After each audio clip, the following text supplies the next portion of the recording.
Netizen kepada AHY, ada ribuan jenderal tak sudi pilih mayor, ditulis oleh Anto Cahaya di seaword.com. Halo, selamat menyaksikan informasi dari channel Tanda Seru.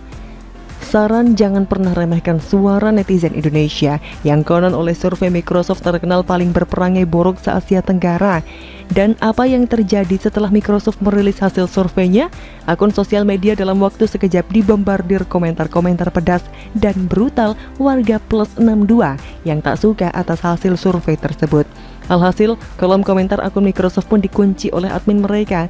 Mungkin mereka tak menyangka bakal diserbu sebegitu banyaknya komentar. Admin kewalahan dibuatnya. Notifikasi bikin mata berkunang-kunang. Nah, kali ini netizen juga berulah di sejumlah kolom komentar. Hal ini terkait dengan ulah CS AHY dari Partai Demokrat yang sibuk mengomentari kondisi negeri saat pandemi, bahkan menuntut Presiden Jokowi mundur. Lalu beberapa di antara menghubungkan tuntutan mundur kepada Presiden Jokowi dengan keinginan Agus Harimurti Yudhoyono yang berambisi menjadi Presiden Republik Indonesia. Bisa jadi bukan jabatan yang didapat, tapi Partai Demokrat akan beralih ke Jenderal Muldoko, seorang jenderal dengan tampang mirip Genghis Khan, ketua militer yang menyatukan bangsa Mongolia dan kemudian mendirikan Kekaisaran Mongolia dengan menaklukkan sebagian besar wilayah di Asia, termasuk utara Tiongkok atau dinasti Jin, Asia Barat, Asia Tengah, Persia, dan Mongolia. Memang tidak dapat dipungkiri anak mantan Presiden ke-6 Indonesia ini di banyak kesempatan mengisyaratkan keinginannya menjadi Presiden Republik Indonesia. Kalau bagi saya pribadi sangat kecil kemungkinan AHY menjadi Presiden bahkan Wakil Presiden sekalipun, baik di tahun 2024 maupun di pemilu berikutnya. Sejujurnya, saya sependapat dengan para netizen yang mengatakan, ada ribuan jenderal di Republik ini, mengapa kami pilih seorang mayor? Sebuah pertanyaan yang sederhana tapi menohok. Memang pada dasarnya latar belakang seseorang tidaklah menjadi soal untuk menjadi presiden dan wakil presiden selama tidak bertentangan dengan Undang-Undang Dasar 1945. Syarat menjadi presiden dan wakil presiden diatur dalam pasal 6 dan berdasarkan Undang-Undang Nomor 7 tahun 2017. Syarat menjadi presiden diatur dalam pasal 169. Partai Demokrat melalui ketua umumnya AHY, juga adiknya Ibas, dan para kadernya di masa pandemi saat ini justru bersuara sumbang dan menebarkan rasa pesimisme sehingga menjadi bulan-bulanan para netizen. Di saat partai lain melakukan terobosan dengan ikut membantu masyarakat yang terdampak di lapangan, mereka, Partai Demokrat, justru sebaliknya. Mereka membantu nyinyir sepanjang waktu, berusaha menebar pesimisme ke tengah masyarakat dengan tujuan menggerus kepercayaan pemerintah di mata masyarakat. Bahkan yang bikin marah netizen dan keterlaluan adalah pernyataan-pernyataan ngawur dan terkesan kurang ajar seperti meminta Presiden Jokowi mundur tanpa melihat kondisi saat ini. Apa yang telah dilakukan oleh Partai Demokrat seperti anak kecil yang rewel kepada orang tuanya yang sedang sibuk, atau seorang teman yang tidak memiliki unggah-ungguh adat sopan santun saat teman berduka malah menari tertawa bahagia. Siapa kiranya yang tidak ingin nonjok mukanya yang songong? Itulah kira-kira gambaran Partai Demokrat saat ini.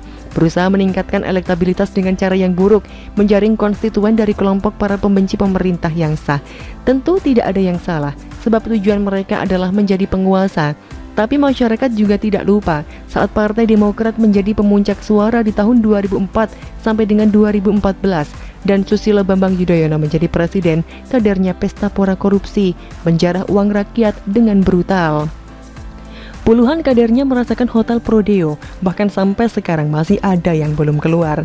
Dan yang menarik, nama Ibas sering disebut Anas Urbaningrum, mantan ketua umum Partai Demokrat, dan Nazarudin, mantan bendahara umum, dalam sidang. Tapi entah mengapa Pangeran Cikeas ini lolos begitu saja. Lalu masyarakat menghukum partai ini dengan sadis, di mana saat pemilu 2014 dan 2019 menjadi partai yang tak lagi dilirik oleh masyarakat. Padahal saat itu Demokrat dipimpin langsung oleh SBY sebagai ketua umumnya, akan tetapi tetap saja tidak dapat mendongkraknya. Sekarang ketua umum diwariskan ke anaknya sendiri, AHY, seorang mayor yang dalam waktu yang relatif singkat karirnya menanjak, mengalahkan para senior yang berdarah-darah membangun dari bawah. Sedang yang baru nongol langsung memperoleh jabatan prestisius sebagai ketua umum yang memiliki kesempatan sebagai anak tangga menjadi pemimpin nasional.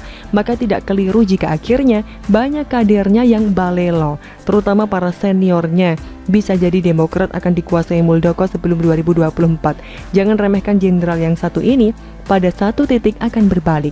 Balada sang mayor yang bermimpi menjadi presiden dengan penduduk 270 juta jiwa. Bagaimana? Sementara sang mayor sama sekali minim pengalaman birokrasi, hanya menang tampang dan pidato yang sudah dihafal sebelum tampil. Bergaya rapi dan stylish. Maksud hati ingin tampil lugas dan tegas dalam setiap pidatonya, tapi yang nampak malah kaku dan membosankan. Rasanya sia-sia saja, setiap hari sudah berlatih di depan cermin besar. Bagaimana komentar dari Anda?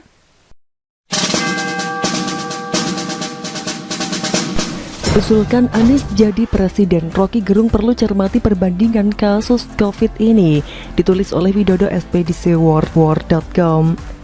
Halo, selamat menyaksikan informasi dari channel Tanda Seru. Per Jumat 9 Juli 2021 menurut data yang dirilis oleh pemerintah, ada 367.733 kasus aktif COVID-19 sejak pertama kali diumumkan pada awal Maret 2021. Disebut kasus aktif karena mereka dinyatakan terpapar COVID-19 dan kini sedang menjalani perawatan yang tersebar di ratusan kota atau kabupaten di seluruh provinsi. Nah, dari jumlah tersebut pada 24 jam terakhir terjadi penambahan kasus positif baru sebanyak 38.124 kasus dengan posisi 3 besar masih ditempati oleh yang pertama DKI Jakarta 13.112, yang kedua Jawa Barat 7.399, yang ketiga Jawa Tengah 4.530.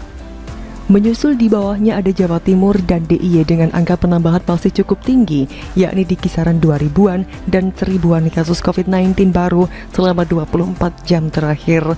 Angka yang masih terlihat sangat mengkhawatirkan karena belum ada tanda-tanda kurva penambahan kasus COVID-19 yang melandai.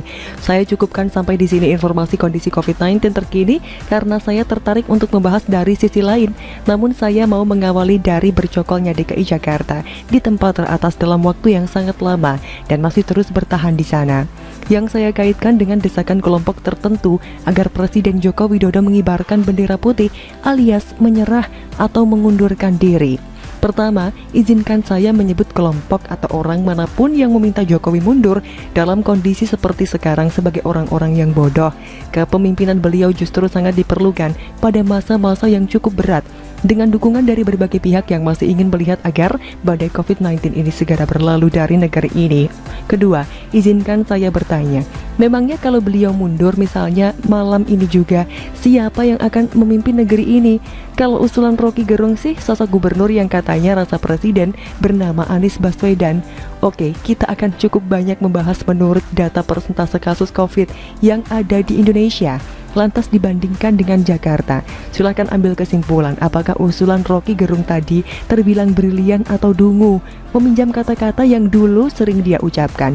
Silakan googling untuk mendapatkan data jumlah penduduk DKI Jakarta saat ini kisaran 10,56 juta jiwa. Kemudian bandingkan dengan data yang dirilis oleh laman corona.jakarta.go.id dengan link yang saya cantumkan pada bagian akhir artikel ini. Di sana tertulis total kasus aktif COVID-19 di Jakarta per 9 Juli 2021 ada di kisaran angka 10 ribuan jiwa.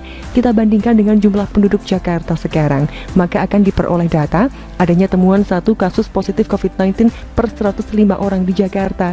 Bandingkan dengan lingkup dengan kisaran jumlah penduduk 170 juta jiwa, lalu angka kasus aktif di Indonesia sebanyak 367 ribuan jiwa. Kalau dilakukan perbandingan seperti Jakarta tadi, maka di negeri ini, maka dari setiap 463 orang di Indonesia akan didapati ada 1 orang yang terkena COVID-19. Dengan hampir 5 kali lebih banyak kasus yang ada di Jakarta, maka membandingkan kedua data di atas saja sudah bisa kita simpulkan seberapa pandai Rocky Gerung yang mengusulkan Anies diangkat jadi Presiden RI. Perkataan yang masih diaminkan oleh mereka yang segolongan dengan Rocky. Mau jadi Presiden RI dari mana? Wong sidak 2 perkantoran saja salah satunya salah sasaran. Sudah begitu ketika dikonfirmasi Metro TV malah marah-marah dan menyalahkan orang lain. Izinkan saya ketawa dulu ya. Ini belum kalau kita bicara ruang lingkup DKI Jakarta dengan jumlah permasalahan yang tentu saja tidak bisa dibandingkan antara provinsi dengan negara yang sangat besar, luas dengan jumlah penduduk sebanyak Indonesia. Jangan pula bandingkan dengan Singapura yang menurut Pak Luhut saat hadir di podcast Om Deddy Corbuzier menganggap negeri kita masih jauh dari berbagai aspek dibandingkan dengan Singapura. Namun dari segi jumlah penduduk saja tidak bisa dibandingkan karena Singapura jelas tidak ada apa-apanya. Jangan pula bicara soal kemampuan karena Rocky Gerung akan malu sendiri kalau masih punya malu karena fakta membuktikan bahwa capres idolanya itu terbukti pernah dipecat sebagai menteri. Belum lagi cara orang itu memimpin DKI Jakarta yang lebih diwarnai dengan pencitraan dan pendekatan bersifat ketakutan atau teror kepada masyarakat. Jelas sangat tidak layak untuk memimpin negeri ini sebesar Indonesia yang sangat tidak memerlukan pemimpin modal begitu. Jadi saran saya, Rocky Gerung disuruh tidur lagi, biar terus saja bermimpi. Karena kalau bangun dan beropini ya itu tadi, beliau akan beropini sampai, maaf, titik dungu penghabisan. Bagaimana menurut Anda?